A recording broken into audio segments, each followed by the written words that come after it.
Sebenarnya definisi genre action tuh lebih universal. Bisa juga campuran dari genre fantasi, mecha, atau bahkan genre ecchi. Intinya selama anime tersebut punya adegan yang intens, entah itu kejar-kejaran, tembak-tembakan, sampai grepe-grepean, anime tersebut bisa dikategoriin sebagai anime action.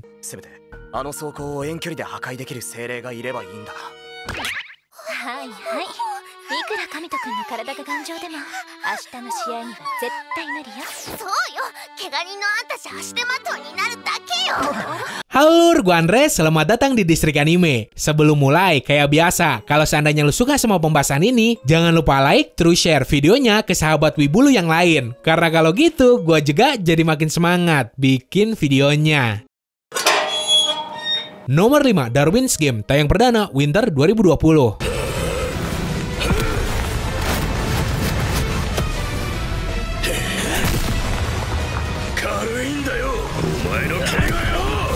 Dari segi cerita, emang kagak ada yang baru ataupun unik. Anime-anime lain yang duluan keluar juga udah pernah pakai konsep cerita yang temanya survival game kayak gini. Entah itu Betum, Mirai Nikki, ataupun Gleipnir yang kemarin baru keluar. Bahkan sampai Fate series juga. Nah, ngomongin soal Fate, si tokoh utama di Darwin's Game punya semacam kekuatan mirip Tresor-nya si Shiro, yang bikin doi bisa nyiptain senjata apapun, cuma dengan ngebayangin bentuk sama mekanismenya doang. Kekuatan tersebut doi peroleh hasil dari partisipasinya ke permainan bertahan hidup yang ngewajibin playernya ngebunuh player lain. Singkat cerita, doi malah ketemu loli yang pengen kentu mulu, dan kemudian jadi rekan doi buat nguak rahasia dan nyari tahu admin di balik game tersebut.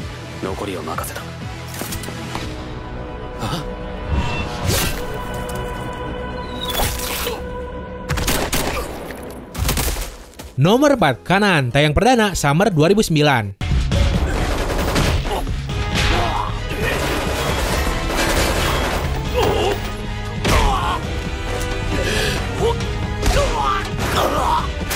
Ngeliput sebuah berita gila macam mengungkap kartel narkoba sampai konspirasi pemerintah, emang udah jadi hasrat sama panggilan jiwa seorang jurnalis. Gak kayak di sini yang beritanya tuh pasti ngurusin selangkangan mulu. Maria sama Minoru, dua orang jurnalis Jepang yang ditugasin buat pergi ke Shanghai demi ngeliput semacam festival yang diadain di sana. Pas sampai mereka malah dapat bahan berita yang jauh lebih gede, yaitu soal bioteroris yang lagi ngembangin semacam virus yang bisa ngemutasi para manusia sampai bisa punya kekuatan super.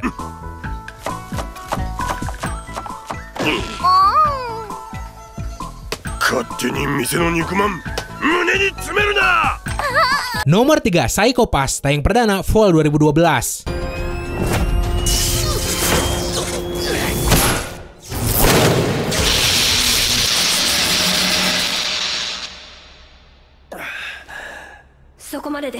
Anime orisinil yang punya 3 season adaptasi series, sampai 3 biji adaptasi movie. Tapi biarpun gitu, tetap aja jarang banget ada yang ngebahas nih anime, terutama di sekitaran para pecinta anime yang ada di Indonesia. Jadi sinopsisnya gini, di abad ke-22, Jepang ngembangin sebuah sistem bernama Sibyl System, jaringan psikometrik yang bisa dipakai buat nyeken tingkat kejahatan yang bakal dilakuin seseorang, atau biasa disebut psikopas. Selain itu, Sibyl System ini juga bisa nentuin masa depan seseorang, cuma berdasar dari data otak si pemilik. Contohnya, kerjaan apa yang cocok buat lu, dan lain sebagainya. Sayangnya, jaringan ini bukanlah jaringan yang sempurna, dan terbilang banyak orang yang ngeraguin sistem itu sendiri. Jadi ya, inti ceritanya berfokus ke orang-orang yang punya tujuan ngebongkar konspirasi di balik Sibyl System.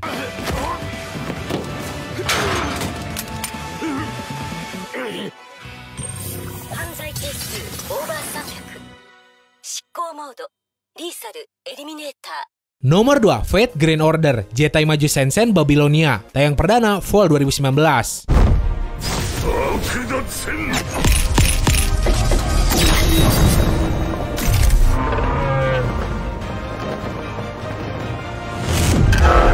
Cuma satu hal yang waktu itu bikin gua kecewa pas nonton anime. Kenapa sih pas si Abah Hasan muncul, animasinya tuh gaje banget, padahal entrance-nya tuh udah bedes banget. Pas gelut, doi cuma nyayat-nyayat si Tiamat doang. Sedangkan kalau di gamenya kan, si Abah ini motong sayapnya si Tiamat. Udah gitu, pas ngeluarin harta sucinya, lonceng Azrael kagak bunyi nyir. Yang jelas, kalau lu pengen nonton Fate yang ini, seenggaknya lu kudu nonton FGO yang First Order dulu.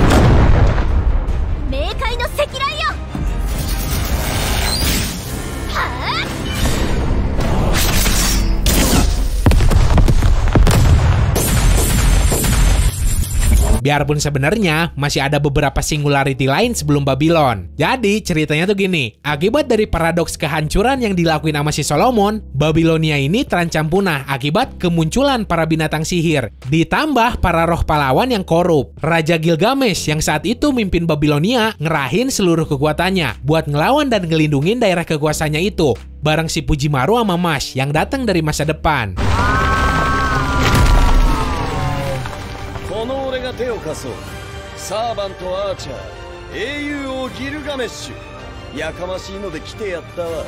Nomor 1, K, tayang perdana Fall 2012.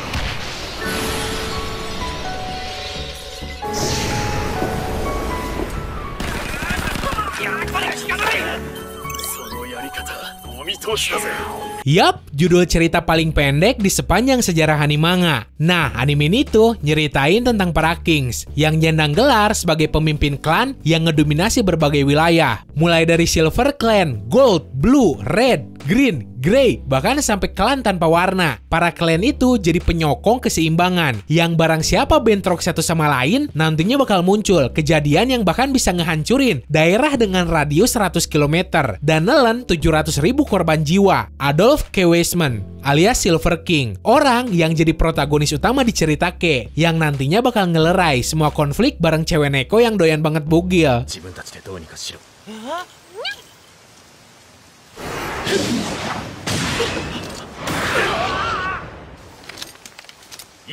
Oke, segitu aja buat hari ini. Seandainya lo pengen nambahin atau request pengen dibikinin video apa, lo bisa langsung tulis aja di kolom komentar. So, semoga lo enjoy dan bisa nambah daftar tontonan anime lo. Sekian dari gua, sorry kalau udah salah-salah kata. Dan sampai jumpa di bagian keempat.